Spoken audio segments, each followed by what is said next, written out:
తర్వాత రాజమౌళి కూడా క్రాంతి కుమార్ గారి దగ్గర పనిచేశాడు. రాజమౌళి గారు రాజమౌళి గారు క్రాంతి గారి దగ్గర పనిచేశాడంట. క్రాంతి గారి చేత తిట్టు కూడా తిన్నాడంట. క్రాంతి గారి దగ్గర మొట్టమొదట డైరెక్టర్ వాసు గారు పనిచేశారు, తర్వాత రాఘవేంద్రరావు పనిచేశాడు, తర్వాత కోదండరామరెడ్డి గారు పనిచేశాడు, తర్వాత ఆయన దగ్గర నుంచి శివనాగేశ్వర డైరెక్టర్ అయ్యాడు, మహర్షి రాఘవ్ డైరెక్టర్ అయ్యాడు, విజయభాస్కర్ అనే అతనికి డైరెక్షన్ ఛాన్స్ ఇచ్చాడు.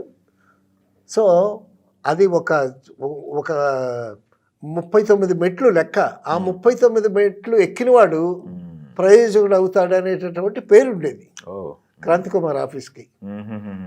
అలాగా మరి రాజమౌళి గారు కూడా చెప్పుకోవాలి కదా. ఆయన కొంచెం బీపీ షుగర్లో హీస్ ఏ లాయర్ అండి, లా చదువుకున్నాడు ఆయన, ఎల్ఎల్బి చదువుకున్నాడు. తర్వాత మంచి నావెల్ రీడర్ ఆయన. వచ్చిన నవల్స్లన్నీ చదివి ఏది సినిమాకి పనికి వస్తుందని సెలెక్ట్ చేసుకుని కొంతమందికి చెప్పేవాడు కూడా, ఆ నవల తీసుకోండి బాగుంటుంది అది ఇదని. అటువంటి ఒక క్యాంపస్ క్రాంతి కుమార్ గారి సంస్థ Srikanthi Chitra. Okay, thank you.